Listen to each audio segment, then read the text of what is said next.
There's something sitting in most kitchens right now that the majority of men over 60 have never thought twice about. It's not expensive, it doesn't require a prescription, and it has been quietly studied in clinical research for its effects on blood chemistry, inflammation, and vascular function. Most people walk past it every single day without realizing what it might be capable of. This video is about that substance, and more importantly, about what happens inside the male body after 60 that most men are never fully told. Because, millions of men reach their 60s feeling like something fundamental has shifted. Their energy changes. Their body responds differently. Intimacy starts to feel complicated in ways they struggle to explain even to their doctors. And the frustrating part? Their labs often come back fine. Everything looks on paper, but something clearly isn't right. And that gap between what the numbers say and what the body actually feels is exactly where this conversation begins. What if a significant piece of that puzzle had less to do with aging itself, and more to do with a gradual, invisible shift in internal body chemistry that most men never track and most doctors never mention? Let's talk about that. The human body operates within an extremely narrow range of pH, the measurement of how acidic or alkaline your internal environment is. Your blood, ideally, sits somewhere between 7.35 and 7.45 on that scale. Slightly alkaline. That's not a coincidence. That range exists because nearly every biological process your body performs, from the way your cells generate energy to the way your blood vessels dilate, depends on that chemical balance being maintained. Here's what most people don't realize: as men age, particularly past 60, the body's ability to buffer and regulate internal acidity begins to decline. It's a subtle process. It doesn't happen overnight, and it doesn't trigger any obvious alarm.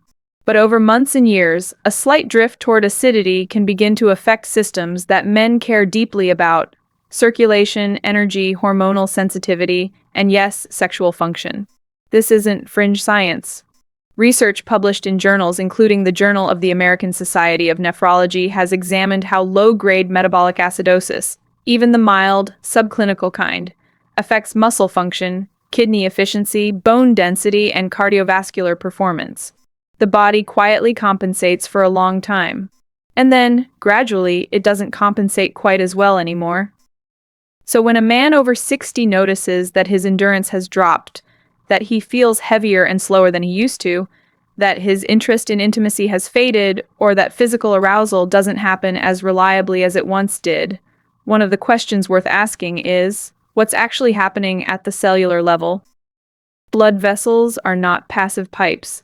They are living, dynamic tissue.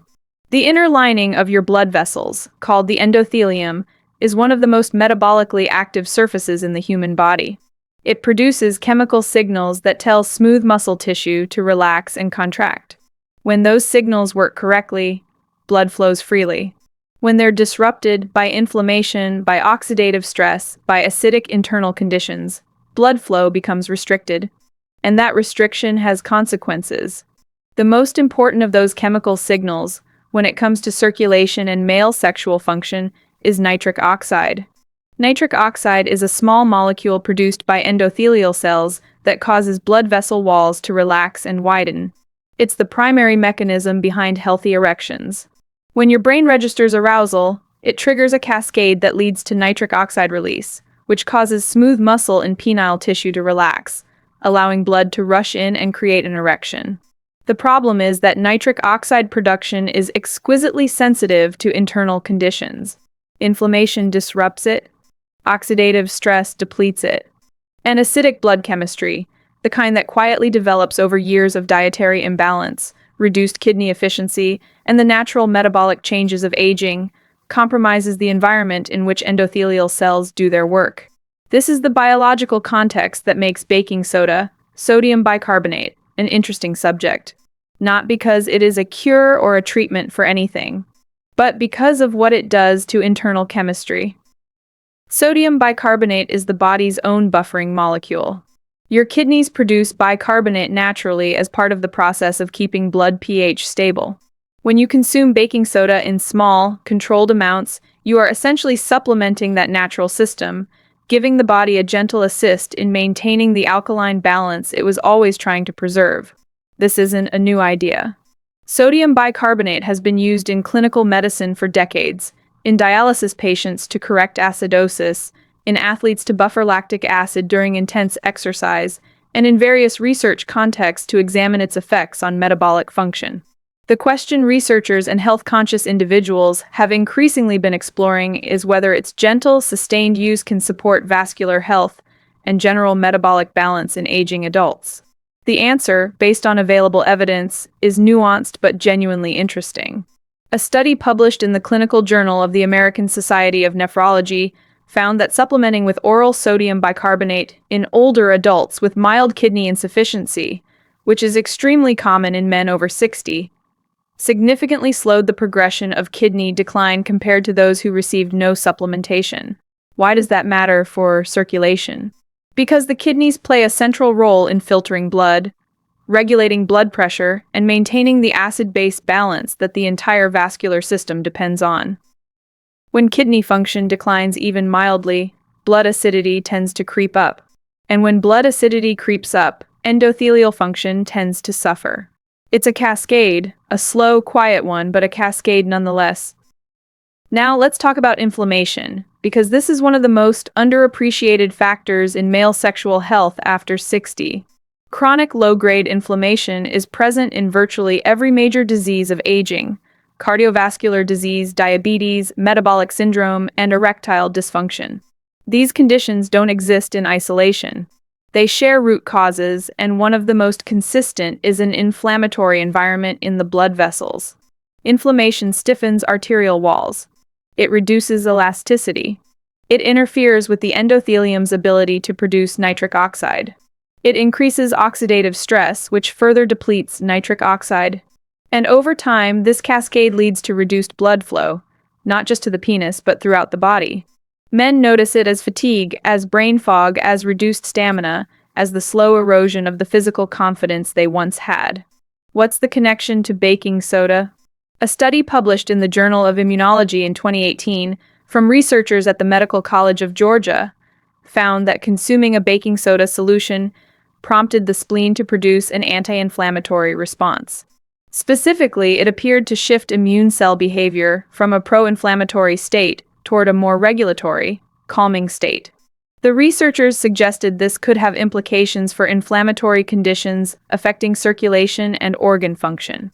This is genuinely interesting research. It doesn't mean baking soda is a treatment for inflammation, but it suggests a plausible biological pathway through which this simple compound, used thoughtfully, might support an internal environment that is less hostile to healthy vascular function. Here's something that rarely gets discussed when men talk about sexual health: the role of mitochondria. Mitochondria are the energy-producing structures inside nearly every cell in your body. They convert oxygen and nutrients into adenosine triphosphate, ATP, the currency of cellular energy. Smooth muscle cells, including those in penile tissue, depend on ATP to function properly. When those cells are energized, they can contract and relax efficiently, trapping blood during arousal and sustaining an erection. As men age, mitochondrial function declines. This is one of the hallmarks of aging at the cellular level. Mitochondria become less efficient. They generate more oxidative byproducts. And in an acidic internal environment, they function even more poorly because the enzymes involved in energy production are pH sensitive.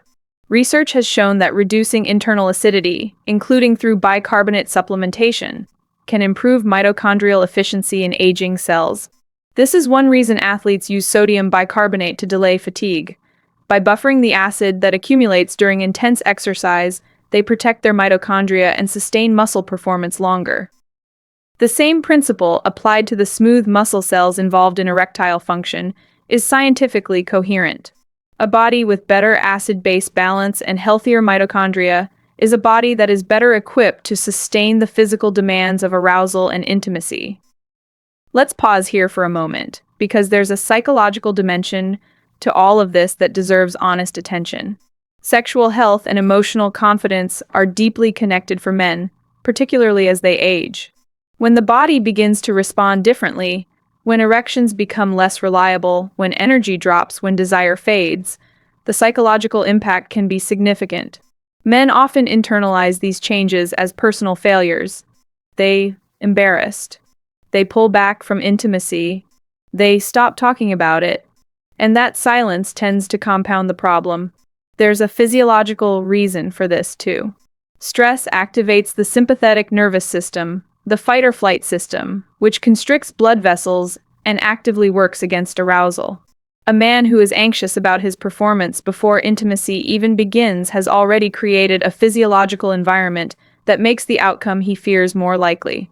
This is where something as simple as a morning ritual can carry more weight than its chemistry alone suggests.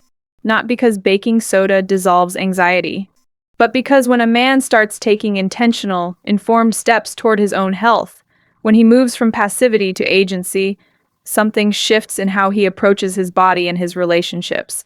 That psychological shift has real physiological consequences. Reduced cortisol, calmer nervous system, better parasympathetic tone, better blood flow. The ritual matters as much as the molecule. There's also the question of testosterone, not just its levels, but its effectiveness. Many men over 60 have testosterone levels that fall within the low end of normal. Their doctors look at the number and don't intervene. But testosterone's impact on the body isn't determined solely by how much of it is circulating. It's determined by how well the receptors in your cells respond to it, receptor sensitivity. Receptor sensitivity is affected by internal chemistry. Inflammation impairs it. Oxidative stress impairs it. And chronic mild acidosis can blunt hormonal signaling across multiple systems.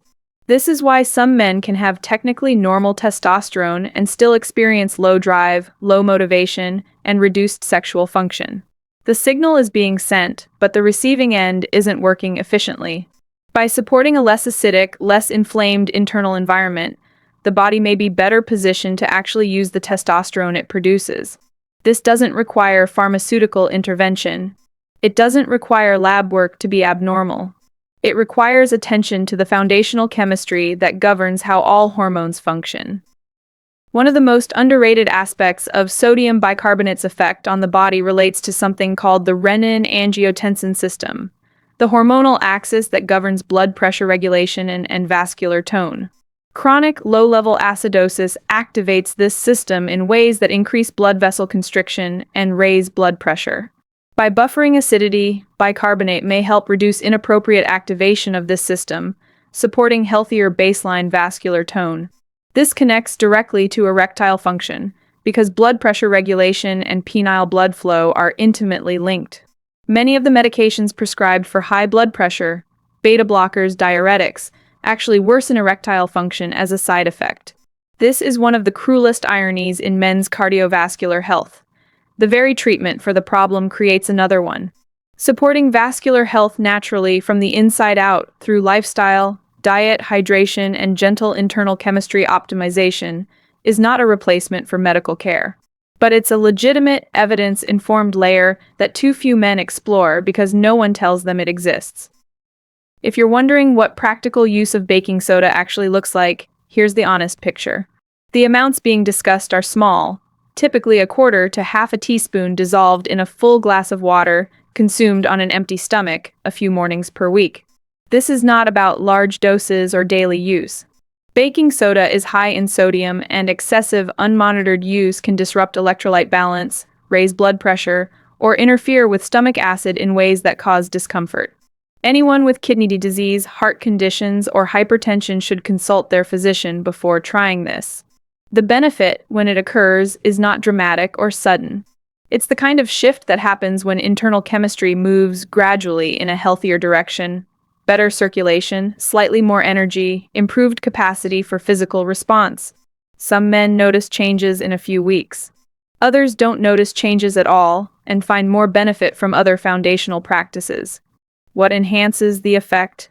Hydration, consistent, adequate water intake supports kidney function and blood volume. Lemon juice combined with baking soda produces a mild alkalizing reaction and adds vitamin C, which itself supports nitric oxide production and endothelial health. Apple cider vinegar, counterintuitively, has a net alkalizing effect in the body once metabolized, making it a common pairing. Light movement, particularly in the morning, stimulates circulation and nitric oxide release independent of anything else. None of these are magic. All of them work together when they're done consistently and honestly. There's a broader truth embedded in this conversation that goes beyond baking soda. The male body after 60 is not failing. It's not broken. It is responding, predictably biologically, to decades of accumulated input. To diet patterns, to stress, to sleep quality, to hydration, to the slow decline in cellular efficiency that comes with time. And in most cases, those responses are not irreversible. They're malleable. The body retains a remarkable capacity for adaptation well into later decades, provided it receives the right signals. The research on cardiovascular health in aging men consistently shows that the gap between men who maintain function and men who lose it is not primarily determined by genetics. It's determined by habits, the small daily inputs that either support or undermine the body's regulatory systems. Sleep, movement, nutrition, stress management, hydration, pH balance. These aren't separate topics.